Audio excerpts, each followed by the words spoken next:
துவையல் ரெசிபி தான் பார்க்க போகிறோம். வாங்க எப்படி செய்கிறதுன்னு பார்க்கலாம். இதுக்கு தேவையானது பார்த்திங்கன்னா, ஒரு கட்டு புதினா, ஒரு கட்டு கொத்தமல்லி. இதை நான் நல்லா கழுவி அலசி கட் பண்ணி வச்சுருக்கேன். ஜாரில் போட்டு அரைக்கும் போது ஈஸியாக இருக்குன்னு சொல்லிட்டு. கூடவே காஞ்ச மிளகாய், புளி, அப்புறம் இஞ்சி, 5 பல் பெரிய பல் பூண்டு. இவ்வளோதாங்க இதுக்கு தேவையான பொருட்கள். வானலில் சூடு பண்ணிவிட்டு கொஞ்சமாக எண்ணெய் சேர்த்துக்கலாம். எண்ணெய் கொஞ்சமாக ஊற்றினாலே போதும். ஃபஸ்ட்டு நான் புளியை போட்டு வதக்கி எடுத்துடுறேன்.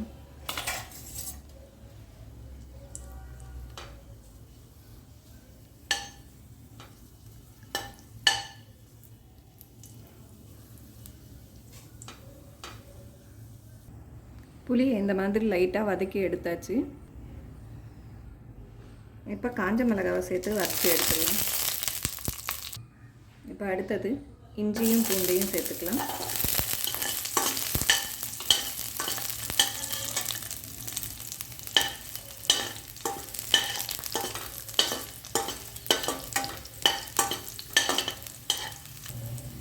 இஞ்சியும் பூண்டும் இந்த மாதிரி கொஞ்சம் வதங்கினதுக்கு அப்புறமா எடுத்து வச்சுட்டு நம்ம வச்சுருக்க கொத்தமல்லி புதினாவையும் போட்டு வதக்கிடலாம்.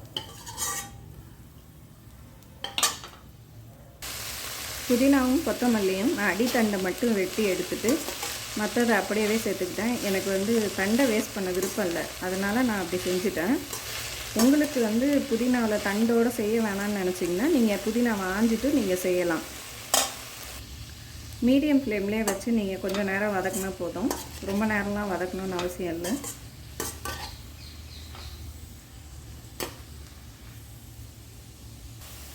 இவ்வளோ வதங்கினா போதும். இப்போ நம்ம எல்லாத்தையும் ஆற வச்சுட்டு உப்பு சேர்த்து அரைச்சிடலாம். நான் இந்த மாதிரி எல்லாத்தையும் எடுத்து ஆற வச்சுருக்கேன். உங்களுக்கு தேவைப்பட்டாக்கா நீங்கள் எல்லாத்தையும் ஒன்றா கூட சேர்த்தே வதக்கிடலாம். எல்லாத்தையும் நான் இப்போ மிக்ஸி ஜாரில் மாற்றிட்டு உப்பு சேர்க்க போகிறேன். உப்பு சேர்த்துட்டு ஃபஸ்ட்டு தண்ணி ஊற்றாமல் அரைக்க போகிறேன். இப்போ இதில் கொஞ்சமாக தண்ணி சேர்த்துக்கிட்டேன். நல்லா மைய அரைச்சி எடுத்துகிட்டு வந்தாச்சு. இப்போ நம்ம தாளிக்கலாம். உங்கள்கிட்ட நல்லெண்ணெய் இருந்ததுன்னா நல்லெண்ணெய் கொஞ்சம் நிறையாவே சேர்த்துக்கோங்க. இது சீக்கிரம் வேஸ்ட் ஆகாது. நம்ம ஒரு வாரம் கூட வச்சு சாப்பிட்லாம்.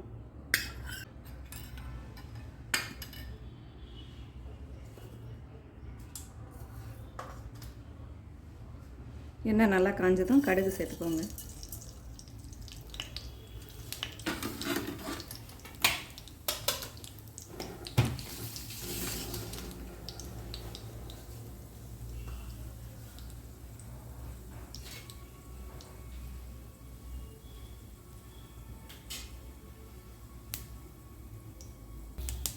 கடுகு வெடிக்க ஆரம்பிச்சிச்சு. இப்போ நான் எல்லாத்தையும் அரைச்சதை சேர்த்துக்கிறேன்.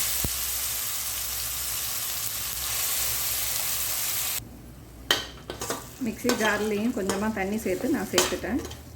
இப்போ இதை எல்லாத்தையும் நல்லா வதக்கணும். எண்ணெய் பிரிஞ்சு வர வரைக்கும் வதக்கணும்.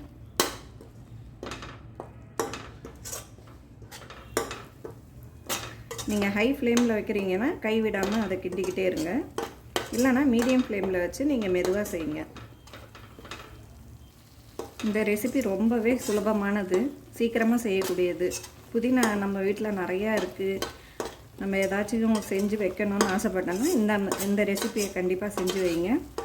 இது நம்ம சாம்பார் சாதம், கூட்டு, அதுக்கப்புறம் வெரைட்டி ரைஸ் எல்லாத்துக்கூடயுமே நல்லாயிருக்கும். லெமன் ரைஸ்லாம் செஞ்சிங்கன்னா வேறு எந்த தொட்டுக்கையும் தேவையில்லை. இதை மட்டும் வச்சு கூட சூப்பராக இருக்கும், சாப்பிட்லாம். நல்லா வதக்கியாச்சு. நீங்கள் எந்த அளவுக்கு எண்ணெய் சேர்த்து நீங்கள் நல்லா வதக்கி வைக்கிறீங்களோ அந்த அளவுக்கு சீக்கிரம் வேஸ்ட் ஆகாது. அதே மாதிரி ஈரமான ஸ்பூன் யூஸ் பண்ணாதீங்க. எடுக்கும்போது ஆற வச்சு ஒரு டப்பாவில் எடுத்து வைங்க. அவ்வளோதான் ஃப்ரெண்ட்ஸ், நம்மளுடைய அருமையான துவையல் ரெசிபி ரெடி. தேங்க்ஸ் ஃபார் வாட்சிங். உங்களுக்கு பிடிச்சிருந்ததுன்னா கமெண்ட்ஸில் சொல்லுங்கள். சேனலை சப்ஸ்கிரைப் பண்ண மறந்துடாதீங்க. தேங்க்யூ.